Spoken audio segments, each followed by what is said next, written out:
Welcome to the WIAA Roundup podcast from Prep Baseball, Wisconsin. I'm David Go, here with Maddox, Durst. We've got, again, I'm going to say it, we got a big week to recap sectionals. We had a big day on Tuesday where there were sectionals going on throughout the state. The state matchups are now determined. We're going to preview the state. And so this is really a huge episode as we're narrowing down. We've got 4 teams left for D2 through D4 and 8 teams left for D1 heading to Appleton. Maddox, what's one word to describe your excitement going into state? I'm gonna say hi. Like it's about all. Like going into sectionals, like it was. I was pumped up. I was fired up. That's my favorite day of the year. It's awesome. Right behind it is the state tournament and all 4 days in that marathon. So my excitement levels are really high going into next week. Yeah, I'm super excited. We had some upsets in sectionals, but we also have some of the powerhouses heading to Appleton. So we're going to get into previewing the state. But first, we're going to recap some of the big sectional days. We went out to a few of the sectionals, couldn't make it to all of them. We're not quite that beefed up in our staff. But Maddox, you were able to go to one that included Whitefish Bay. It included J.D. Dix there. It included Eddie Reinders of Wisconsin Lutheran. And then neither of those two teams ended up being the team advancing to state. So what can you tell us about the Dix and Reinders matchup and then about Nicolay making it to state out of that sectional?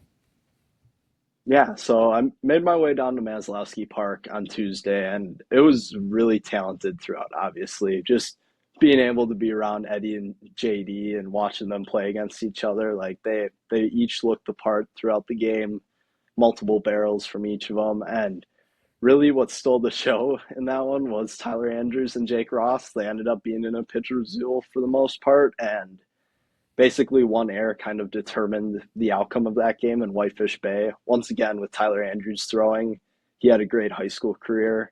They once again got a win with him on the mound, and that wasn't too big of a surprise. I didn't necessarily see it as an upset. Whitefish Bay is a really good program, and again, coming off of the state championship from last year, they were still had those some of those pieces that were pretty legit. So but then, yeah, Nicolay and Homestead was on the other side of that. Nicolay had a huge 5-run comeback. I believe they scored the last 6 runs of that game to win 6-5, and that was really thrilling. It was on their home field. They had their home crowd there, and they wound up pulling through and being able to take down Homestead, who Paul Nutzel, really talented on the mound. They were able to get to him. He threw a really good game. They took advantage of some defensive errors and pulled through, and then the momentum really didn't shift for them after that one inning where they put up all those runs. Like they found it, and I wanted to shout out Nolan Sandy on that crew because I think he really carried them through that entire sectional day. Right away in game one, they fell behind 1-0, and then figured out from there. Nolan Sandy launched a home run right away to tie it back up, and then he came back up, I believe, 2 innings later, RBI, 2 RBI triple, and really carried that momentum. Closed both games on the mound, and I would say he was dominant throughout, and probably the best performing player of those 4 teams. Yeah, a lot of big prospects there, and definitely excited to see Nicolay in state. I will say it would have been nice to see either Dix or Reinders there, 2 guys that will probably be picked in this upcoming draft, but still a great team in Nicolay making it to state. I was able to make it out to to Middleton, where Sun Prairie East wound up taking the sectional championship. There we got to see John Hadley, 3-run bomb, went 3 for 3 in the first game against Madison Memorial. We had probably it has to be one of the best pitching matchups of the year in the state of Wisconsin. Game 2 in the sectionals, it was Jack Deteen, Xavier commit number 2 in the state in the senior class, potential draft pick this year. He went for Verona against Calvin Moreau. Cal Moreau is our number 3 player.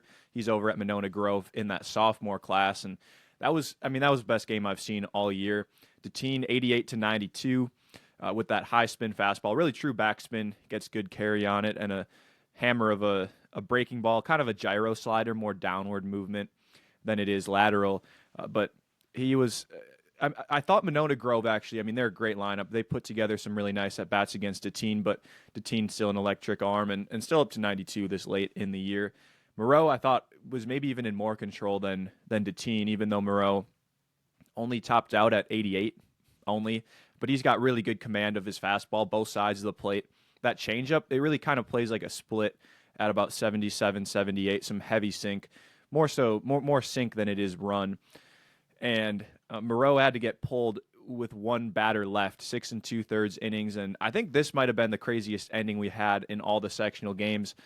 But it was bases loaded, 2 outs, 3-1 game in the bottom of the seventh. So Monona Grove brings in Caden Connor to try to close out the game, and Jack Deteen is up for Verona. So kind of backwards, where Connor, the Xavier commit as a hitter, is pitching against Deteen, who's the Xavier commit as a pitcher. And Connor throws a fastball in on the hands of Deteen. Deteen starts his swing, stops it. It hits the knob of the bat, goes into fair territory. Deteen right away realizes it hit his bat, started running to first. The catcher, Tarek Verhage, doesn't realize that the ball's in play, waits to pick it up until Connor tells him to, grabs it, steps on the plate just in time to get the force out to end the game. And that was the end. That sent Monona Grove to the sectional final. So that was probably the weirdest ending we had of any of the games on Tuesday. But then Sun Prairie East just kind of dismantled Monona Grove in the finals. There wasn't a whole lot of pitching left, or wasn't as much pitching left. They didn't have their aces going, especially Monona Grove behind Moreau. And just kind of came out flat. They had to go back-to-back, going that game 2 and game 3, and it ended up being an 11-1 game. But Sun Prairie East, they're not a team that's real heavy with prospects, but they are a team that knows how to win. They did their usual bunting and stealing bases, and then Hadley driving them in pretty much. Some good swings from Max Glusick, good shortstop there, but definitely a great team in state. I think they're the 3 seed going into the state championships. Yep, I believe so. And what would you say was your favorite part of like that Sun Prairie East team, like how they made it to state and really beat two other Division One foes in Middleton? Yeah, I would say it was the way that they did it together. Like I don't have the stats pulled up in front of me, but really they were contributing all the way through. They have a lot of seniors. Glusick is a junior, but they have Drew Kavanaugh, who's a senior, who's going to play football at Eau Claire. They've got Hadley. They've got Manny Abreu, who's a pretty good sophomore behind the plate. Brady Stelzer's another sophomore, and kind of just sprinkled throughout. They've got these solid seniors that probably aren't going to play college baseball, but they're guys that know how to win. So I would say, whereas you go to Monona Grove and you've got Tarek Verhage going to St. Thomas, you've got Moreau, of course, you've got Caden Connor going to Xavier, Nick Judici. You've got these prospects throughout. Even Luke Chinowith, who was really impressive for me, freshman third baseman. He had a couple RBIs on the day, and Eli Bowler, the other freshman, he was excellent. So they have more prospects. Sun Prairie East, they're more mature. They put together really nice at bats. They don't try to do too much. Hadley's the only guy that went deep. A lot of singles, a lot of getting down the bunts. They're really fundamentally sound, and that's really how you make a state run in the WIAA, unless you have 2-3 arms that are 90 plus. Right, I think so. And I think that's where Nicolay fell in that same category. Just really good team, contributions throughout the entire lineup. Think about guys like Gabe Nelson and Hayden Conzel, and really some of their under the radar pieces. Jack Stuke threw a really good game against Whitefish Bay, I thought, in 5 innings of work. And now both those teams are heading to state. So that's kind of what we wanted to look at next year, was breaking down some of the Division One teams, and really a lot of the top teams on the top half of the bracket were able to make it through. And that's exciting to see in the state of Wisconsin, having really some of the best teams up in Appleton. And I think it starts with the Pier. And our area scout, Josh Fields, was able to go see them. And they obviously looked the part, I think, both offensively and defensively. They had a couple of arms that were in the upper 80s, low 90s, I believe we got from Easton Arndt. And a lot of those pieces, they've been winning all year. I think kind of quietly going about their business, really. There hasn't been too much noise there, but they keep beating good teams. And they had to play a really tough schedule. And I think they're in a really good position to make a run now as the number 1 seed in the Division One field. And you've been able to see some of Arrowhead's pieces. They're kind of that next team. They're the number 4 seed, but after their sectional performances and really some of their wins this year and being able to win the Classic 8, like I see them as in a good position to also make that run towards a championship. Yeah, I think Arrowhead might be the most battle tested. Arrowhead didn't really enter the year as the powerhouse team that they typically are. Arrowhead's a team that's had a lot of success in recent years, a lot of prospects coming out of there. But this year they've got Nolan Buss and Peter Cuso, who are two excellent pitchers. And I mean, when you have two really good guys, it's I don't want to say easy to ride them to a state appearance, but you can rely on them because of the way that the schedule shakes out. But they've got both Buss and Kusa, who are D1 guys, a Kansas State commit in Buss and a Louisville commit in Kuso. Their offense is pretty deep, kind of similar to Sun Prairie East. They've got the Takahashi brothers, Issei leading the charge in the leadoff spot. He's a guy that's just a really tough out. I think he's going to Rose Hulman, not a big school, but someone that's going to be a tough out. He's got really good bat to ball skills, can run a little bit. Yamato Takahashi, he hit third for them when I was out watching them, and he's got a really nice swing, has a little bit more pop, and he does still have good bat to ball skills. They have pieces throughout the order that they're not going to really give away an at bat. They've just kind of they steadily will wear down a pitcher, and I think if they're going to win the state championship, they're going to have to do that because they're going to have to rely on an arm outside of Buss and Kuso, and I think they might be positioned. I don't want to make like a prediction of some sort, but like they might be best positioned because of the way that they've made it through all these tough teams. I mean, they made it out of the Classic 8. They beat Muskego to win the conference finals, and then they beat Muskego to win the sectional finals. And Muskego's a really good team, has probably the best prospects in the state. So I think Arrowhead's a team that you have to watch, you have to focus on as being one of the favorites for the D1 bracket. Right, I think so. And I think Yamato scored the game-winning run during that game. I believe that's what Connor told me on the wild pitch after hitting a double right away and coming around to score in a 2-1 game. So obviously some of those pieces and just being able to manufacture runs in general has come up big for them. And I think that Oak Creek, the number two seed, my bad, in this Division 1 field, I believe they're in the same boat. And we've talked about them a lot. To be honest, the core four that head coach Scott Holler is promoted throughout the season has really stepped up for them down the stretch here. Peyton Gibbons putting up nearly Player of the Year numbers. He's in the running for that, and he's been elite for them to say the least. And I would have confidence that any game he throws in that he could beat anyone in the state, and I think that might be on display in Appleton. And looking at some of their other pieces and getting contributions like Mac Andres and Gavin Zastro really stepped up for them throughout the year, just from the bottom of the order. And we talked about guys like CJ Trask, Cade Palkowski, Nate Schoft, and Nathan Hannell. Like those guys have been really good at the plate for them, and they're rolling into state as honestly one of the best offensive groups. And I'll be curious to see how those secondary pitchers like Ryan Buckta and Ethan Engelbrecht and Brady Rickert, how those guys do really to see if they can advance further beyond the first round or after Peyton Gibbon really throws. Yeah, speaking of prospects, Creek's got 7 guys inside of our top 150 in the senior class, so they're pretty loaded there, and a couple more juniors ranked pretty highly. Gibbon, he was named the Gatorade Player of the Year, one of the best guys in the state. Cade Polkowski, someone that doesn't quite have the hype that he had last year, but he still has been a really good performer this year and on the mound, even if he's more known for his hitting abilities. So Oak Creek is another one of those teams that's very deep. They've played some tough competition. I mean, we saw them out against Menominee Falls, a team that, of course, got upset early in the tournament, but a team that was one of the best in the state and in the area all year. I think Oak Creek, yeah, they're kind of up there with Arrowhead, where they're going to need more than just relying on their top 1 or 2 pitchers to win. I guess everyone will need that.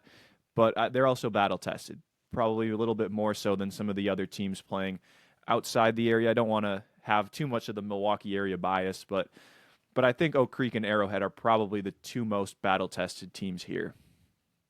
Right, I think so. And I think we can throw Hudson into that category too. Just going through like really their playoff run and then having to get through River Falls and Stevens Point. Like those are 2 teams where they had to face On Pankinen in game 1, and that's a really tough matchup for them. And they were able to bounce back, huge comeback win for them in that first game. I believe it was 7-6. Logan Hagman had a huge 2 RBI single in the latter half of the game, proved to be the game winning hit for them.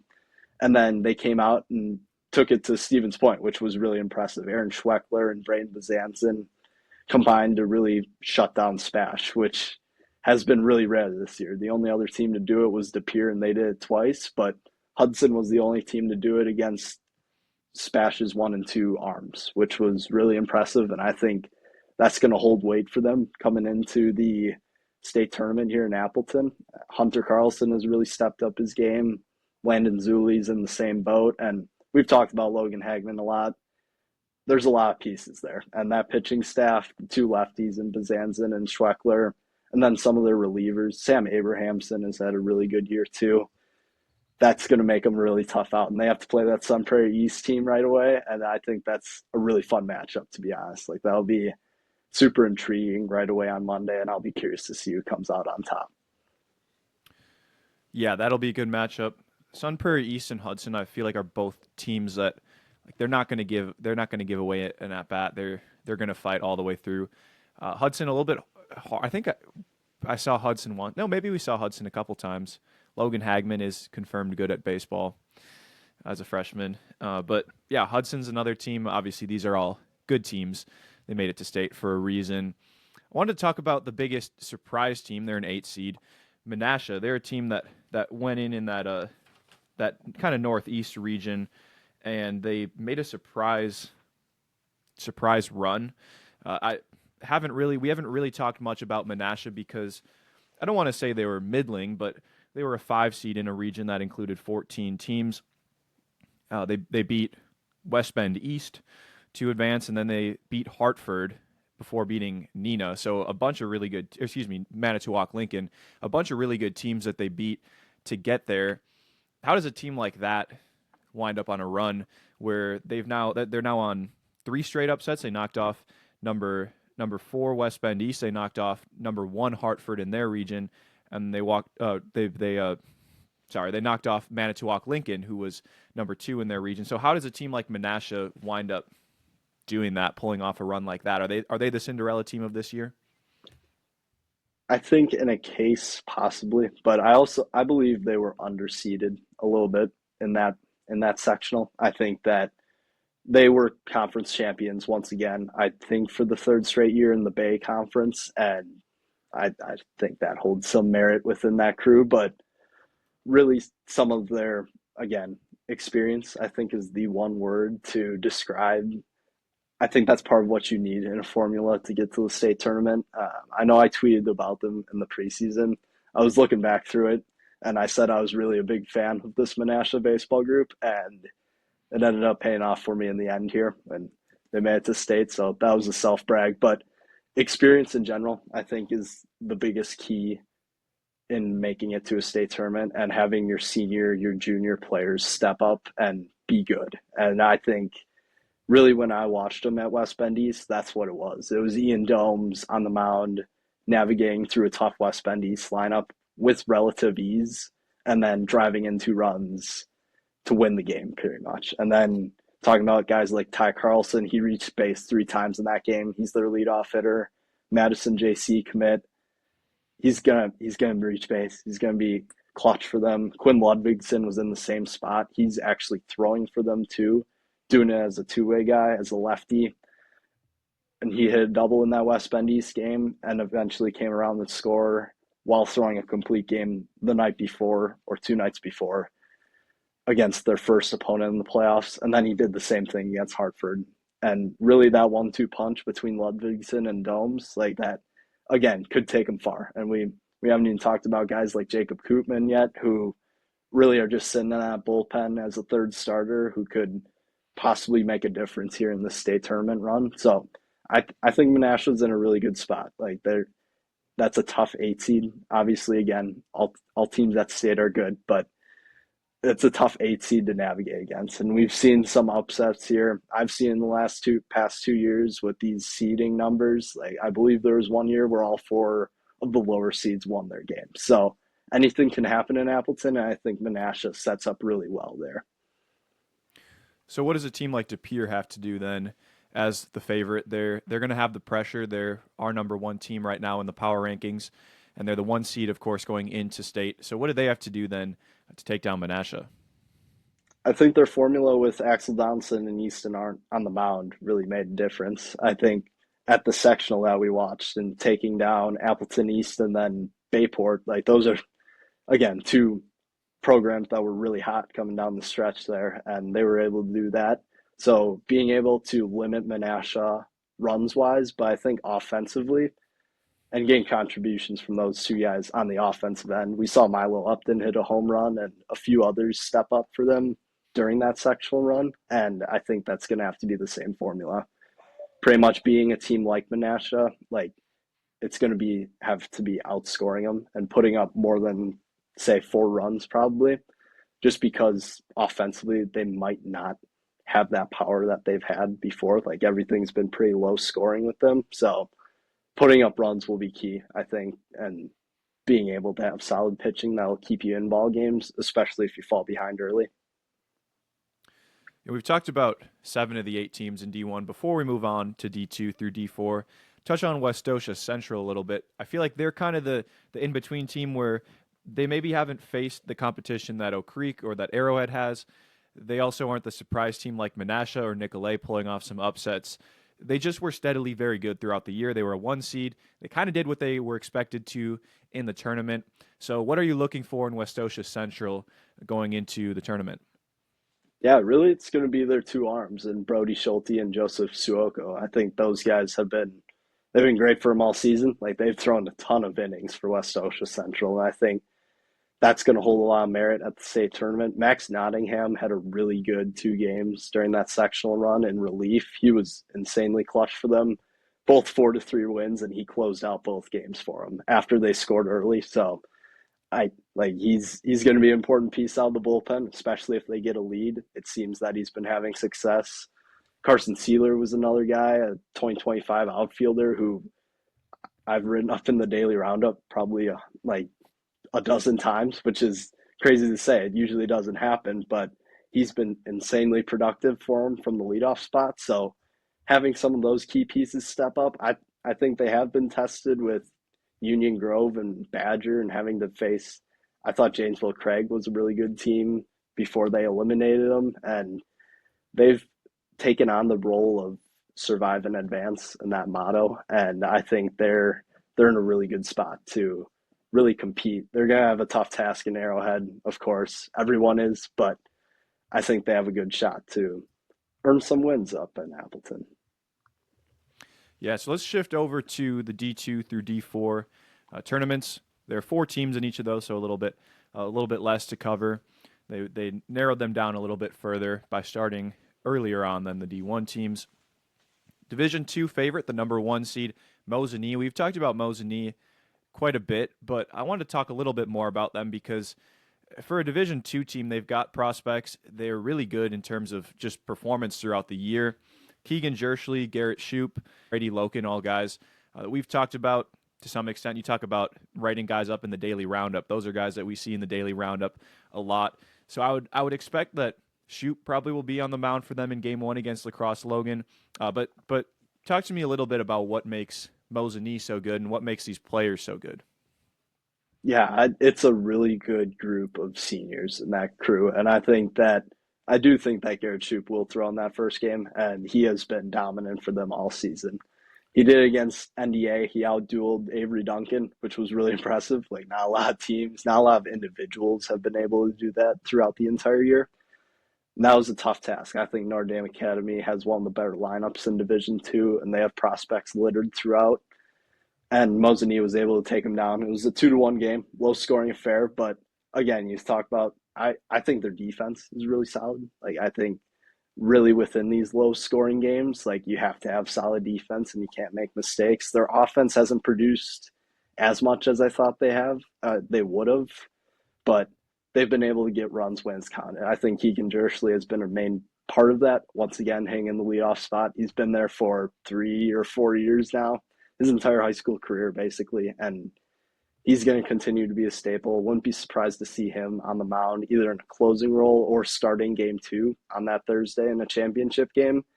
And then you think about guys, Cameron Zeeble had a really good sectional. He was a guy I got to watch last summer, and he's just been a steady piece for them in a role player position. Gavin Obremski, I believe, was 3 for 3 against Notre Dame Academy. He had over half of his team's hits, and that holds value again against Avery Duncan. Like it's not an easy task. So keeping an eye on some of those guys. You mentioned Brady Loken, that's another name. Taylor Lemansky, like really up and down that lineup again. I think they're one of the deepest teams that is entering Appleton, pretty much regardless of division, I'd say. Yeah, and they'll face Lacrosse Logan. Lacrosse Logan doesn't have a single player ranked in the 2024, 25, or 26 class in the state. They're the surprise team. They were a number 6 seed in their region, upset third ranked Baldwin Woodville, upset Prescott, who's a 2 seed, and then beat Altoona, who's number 4. And then they beat Medford. So a bunch of good teams that Lacrosse Logan has upset. There may be the McDonald Central of this year if they can make a deeper run past Mosinee. They've got their work cut out for them, though, in the beginning of the D2, the state semifinals. The other matchup in D2, we've got Kettle Moraine Lutheran and Edgewood. We got to look at Kettle Moraine Lutheran a couple weeks ago. And the thing with the state for D2 through D4, you've got to win 2 games, not 3. And KML has Landon Hagenow, and they have Brett Beyondich. Hagenow is a senior. He was really good. He's one of those guys that just knows how to win, especially at the WIAA level. And then Brett Beyondich, TCU commit, who's a sophomore, a little bit more. He has more upside than Hagenow, but maybe not quite as refined. Do you think that these 2 guys are the kind of guys that KML could ride to a state championship? For sure. They're going to be such a tough out in Appleton, and after watching them for multiple years now, like it again, you're surprised like whether or not they've like made it in the past, and now they're to this point where they could win it all. Really, I think they're in a really good position. Landon Hagenow has been a WIAA All Star for multiple years now, and he's just kept it up this year. Like he's an in-game performer. It's tough to beat him, and a lot of their other pieces have again stepped up. Role players playing well. Reeder Tay was a guy who's I believe 7-0 on the year and has a really good ERA. It's low. He could be another piece that we see on the mound there. Jackson Kobalarczyk has been good. Adam Zilka and Jackson Wallen on the infield have been really solid for him. So I think KML is in a really good spot. We saw him take it to Pewaukee and New Berlin West at the sectional, and those are 2 tough teams. They took down Grace and Zach, and their offense has really picked up some momentum, which is it's really scary because they don't make mistakes on the defensive end, and their pitching is always solid. So, and they're super fundamentally sound, which it's going to make them a really tough out here up at Fox City Stadium. Kettle Moraine Lutheran will be facing off against Edgewood. Edgewood, they're going to have their work cut out for them, just as Lacrosse Logan being that lower seed, or higher seed, the worst seed. The number 3 against Kettle Moraine Lutheran, who's number 2. What do you see in Edgewood if they're going to get past Hagenow or Beyondich? What does Edgewood have to do, and what are their strengths as a team that they could maximize? For sure. So it's a group we haven't really seen too much of this year. I don't think we've seen them at all. I will say that I threw them down as my state championship pick back in August when I shared that picture with you. So I'm feeling pretty good about the choice right now. But the reason I did go with them was again because of experience and their pitching staff. I think it matches up really well with KML's and with Mosinee's. It's not as much firepower, but Henry Bishop and Stefan Mello have been great for them for multiple years now, and they've kept it up in 2024 really. And again, what carried them to a sectional? They had to go through a tough Reedsburg team who hasn't lost at all for the most part throughout the year. They took them down and then took it to Waupun, who is another Division II really solid team. And Preston Yautner on the offensive end, we've seen him a ton. Really, Penn State commit, really solid on the infield, a staple in the middle of their order to say the least. And Bennett Cagle, he's actually an uncommitted 2025. I wanted to highlight him. He was 7 for 8 in their sectional. He hit a home run, like really good showing from him after coming to the Rock last fall and being a really solid prospect for GRB. I liked him a lot. So he continues to hit and he plays a key role in their outfield. And again, role players stepping up and being able to excel and contribute at the right times. But I think Edgewood, again, another solid team. They have good prospects on their end, and it's going to be a really fun matchup between the two teams. I think two of them we haven't really seen at state over the past couple of years, and now they're kind of here. So I'm excited for it.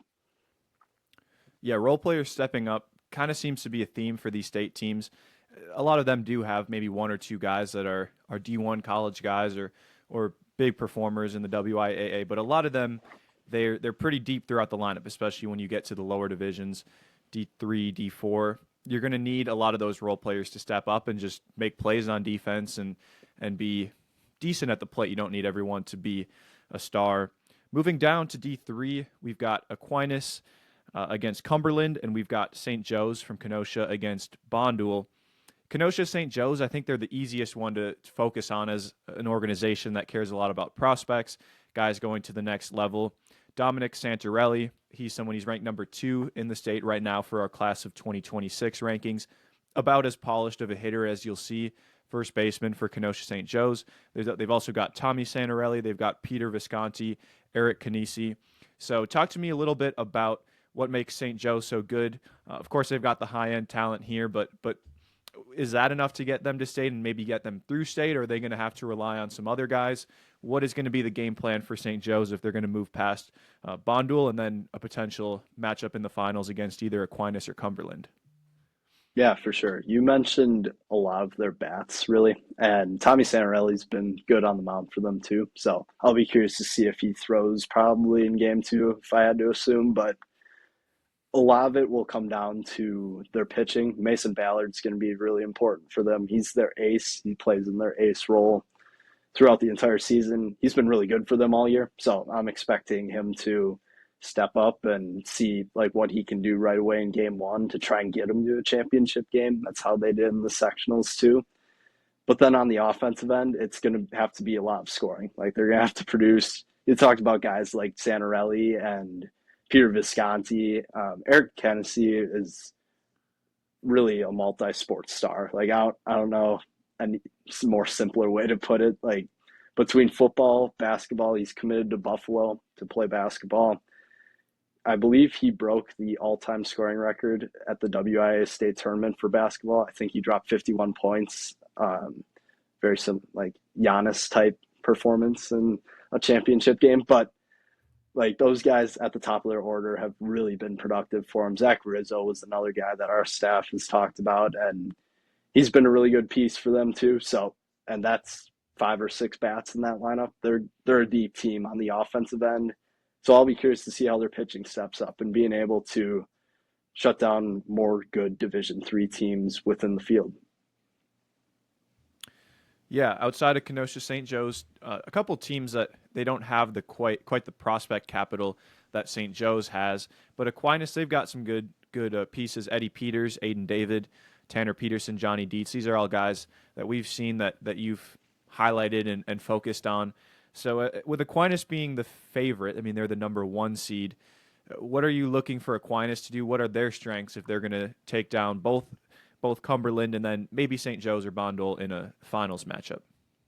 Well, yeah, they know how to win. They were the only Division III team this year to make it into the Power 25. I believe they're ranked at number 24 right now, and they're once again in a great position. They were state runners up last year, and now really in favor to be the Division III championship. I was getting a little deja vu going through it because that's what we talked about with St. Croix Falls last year and how they lost in the championship in 2022, came back in 2023 as the 1 seed and won it, and then they beat Aquinas. So I could see the same thing happening here in Division III. And Eddie Peters returned. He wasn't playing in the first regional games, but then he returned for sectionals, and he's a key piece on any team. Like he would be a star player on any team. I'm expecting a lot from him. Like I see a lot. Like he's a great player. Simply put, like he's gonna produce for him, and he has all year. Aiden David has been really good on the mound. He's had a few no hitters from what I recall. He's been a solid piece. He's only a sophomore. I'm interested to see him for the first time, hopefully on the mound. he's been their ace really all year and really taken some pressure off of Tanner Peterson, who has emerged Winona State commit as a really good bat. And he's been solid for them. And then guys like Giant Eats, who we had at the Junior Future Games last year, he's another infielding piece, like really to go with Eddie Peters to complement him. Like that's if he's playing third base and shortstop, that's a really good left side of the infield on in any program. So I think Aquinas is in a great spot here to make a run towards the championship and then possibly win it all. Yeah, the two underdogs in D3, Cumberland and Bondul. Cumberland is a 4 seed, and Cumberland on their path to state, they did have to take down some big opponents. They played against um, they played against St. Croix Falls, who was the 1 seed in their region, took them down 3-2, and then they took down Mondovi, one of the better teams in D3. They beat them 9-1, pretty convincing sectional finals win.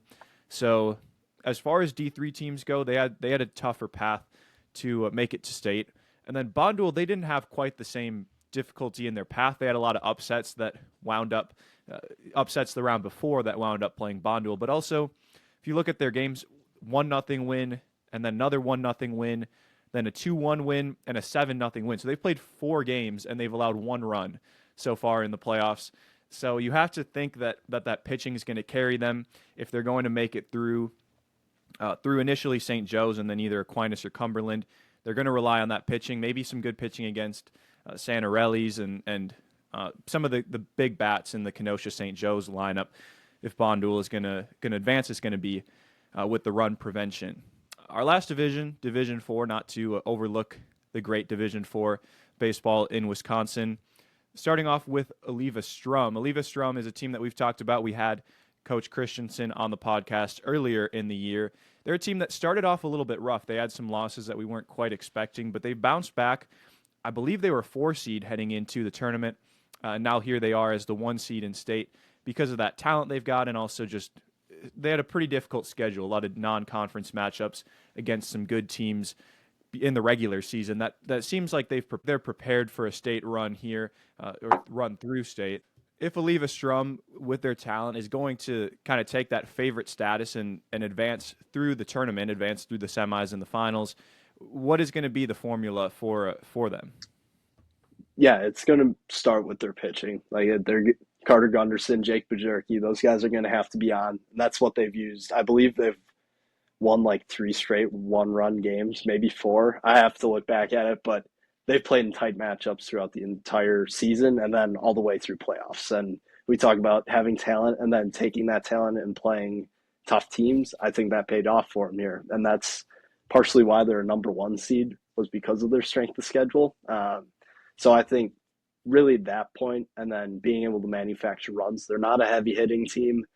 So that'll be interesting to see how they respond to tougher pitching and then being able to once again manufacture runs and put up just enough so that it takes a little pressure off of their defense and their pitching staff. But Oliva Strum's setting up really well. I'd like to credit the podcast a little bit. I think it's a good luck charm for some schools, but I think they're in a great spot in Appleton to make a run, be like the top seed in that, and present some of the most talent. They're going to be taking on Pacelli. Big surprise team. We talked about the potential McDonell Central Catholic of this year. Maybe Pacelli is another candidate to be the McDonell Central Catholic of this year. They've made it to state. They're on a good run, had a couple upsets, and here they are. They're going to have to take down a big Oliva Strum team. The other matchup in D4, Johnson Creek will take on Solon Springs Northwood. Johnson Creek, they took down my Heritage Christian Patriots early on in the tournament, but they were a favorite going in to the D4 state tournament, and they've made good on the expectations that they've had. Solon Springs Northwood, another team that has been pretty good throughout the year. So these two teams, they're both teams that aren't maybe loaded with prospects, but they've just got good performers. They're good teams that have been good throughout the year, seem kind of similar. So what are you expecting to see from this matchup? Yeah, it should be a really good matchup in a D4 semifinal game. I'm excited for it. I haven't seen Johnson Creek and Dylan Bredlow yet. He's been a name who's popped up a ton, really. I believe he's a junior right now, and he's been a really key two-way piece for them. So I'm excited to see how they do with that. Again, they're a solid all around team. That's what they do. They win, and they were setting up as that number one seed. I thought they had in second behind Oliva Strum the toughest run to the state tournament in Division Four. They had to go through some really good teams, and they were able to survive that, and they did so in a pretty dominant fashion. So I think they're in a really good spot to continue that, but it might not happen because of Siloam Springs Northwood. There's three players that really stood out for me personally between Abraham and Isaiah Hallberg. Those guys have been to showcases in the past and they've shown well at them and they've performed pretty well. So those two, obviously in season, they've been great for them. So we'll likely see one or two of them on the mound. So the pair of brothers, and they'll be in a really good spot. They haven't lost in the state of Wisconsin this year. Obviously, they haven't played as many games due to weather and scheduling up there, up in the northwest portion of the state. It's way up by Superior, so you have to credit some of that to the weather, but they're a really good team. And then Jared Schultz has been elite for them, to say the least. He's hitting over 500 and has a ridiculous ERA, ridiculously low, and hasn't lost a game this season while on the mound. So I would be expecting him to throw game one and be ready to go, really. And I'm curious to see he's an uncommitted 2025 in that group. And that's really the bulk of their prospects. Again, we talk about role players, and that's the same for Johnson Creek and those guys really stepping up and excelling for them. So the 2-3 matchup, I think it's going to be one of the best ones on that Tuesday. Yeah, last week in one of their early playoff games, Abe Alberg started for Solon Springs Northwood, and he went 5 innings, 15 Ks. Every single out was a strikeout, and then Isaiah came in relief for him and struck out 5 in 2 innings. So 20 strikeouts in a 7 inning game from the two of them. Abe Alberg is committed to Colorado Mesa Division II out in Colorado. Shout out Sergio Romo. I think that's where Sergio Romo went to college. So Johnson Creek, Solon Springs Northwood should be a pretty good matchup, pretty even matchup, and a few names to watch, even ones that we might not be as familiar with from the showcase circuit or from covering baseball, just partly because they're out of the area, partly because they're at smaller schools, so it's a little bit harder to cover them. But there you have it with D1, D2, D3, D4 all taking place beginning on Monday in Appleton, capping off on Thursday. So we'll have a lot of good matchups both early on, and then there's always drama at the state tournament, so that's probably the most exciting the most exciting aspect of the tournament, kind of a March Madness-esque thing just in the later rounds here in the WIAA. Maddox, I asked you what one word was to describe early on. What is one prediction you have for the state tournament? I haven't thought about too much. I'm about to get into those preview stories, and I'm going on a deep dive soon, so I'll be getting into them. But right away, the first thing that came to my mind, and after seeing it, I think Arrowhead is going to be the Division One state champion. I think they're going to use their pitching staff again to make it all the way through. It's a bold prediction, I think, as the number 4 seed. But if we're going based on Division One predictions and trying to get a champion, then I would say it was Arrowhead. First thought initially. So, do you have a prediction for the Division One state champion in the state after looking? I'm going to go with Oak Creek for Division One. I think they have too much talent, and we were saying they're pretty battle tested. I think they're going to show up ready. A lot of the teams are going to show up ready, but I think they're going to show up ready. And then when you combine that with the talent they have, pretty much all the way through the lineup, I think they're going to take it home. Obviously, going to be very competitive in Division One. My other prediction is that we're going to see one no hitter in state. I don't know who it's coming from, but we're going to see one no hitter. Maybe it's combined, maybe it's one pitcher, but we're going to see it. I like it. I like it a lot. I think it. You made me more excited for the tournament. I don't know if I can be, but I'm more excited now. Yeah, so we'll be back with you guys to for sure to recap state. We'll see if we intermittently, maybe halfway through, have some sort of story up. We'll see. Pretty busy schedule up there in Appleton with the number of games that we'll be covering up at what is it called now? Fox Neuroscience Field at Fox City Stadium, where the Timber Rattlers play up there in the Fox Valley. So I'm very excited. It's my first time covering the state championships. I know you were there last year, and you live and breathe high school baseball in Wisconsin. I, I'm almost there. I'm getting there. Definitely closer to living and breathing high school baseball than I was at the beginning of the year, but I love it. I'm really excited. I've been busy, but it's been great because covering high school baseball is a lot of fun. Before we get into the summer showcase circuit, where there will be a lot going on, but it'll just look a little bit different than the teams playing for their school pride. There's just something a little bit different about that. So thanks as always for joining us, Maddox. Want to leave our listeners with any final thoughts? No, it's been a great year. I'm glad we're coming down to the wire here, and I'm ready to go. Excited to see everyone in Appleton. So should be good to go. Yeah, hopefully we can hit four figures of attendance in Appleton. I want 1,000 people or more there. We need a good environment for state. State is exciting. Like there's nothing better than a state championship when you're a high schooler and yeah. So I'm excited even just for these high schoolers and to cover it as well. So we'll be back with you next week. Thanks as always for joining us. This is Maddox Durst and David Go signing off.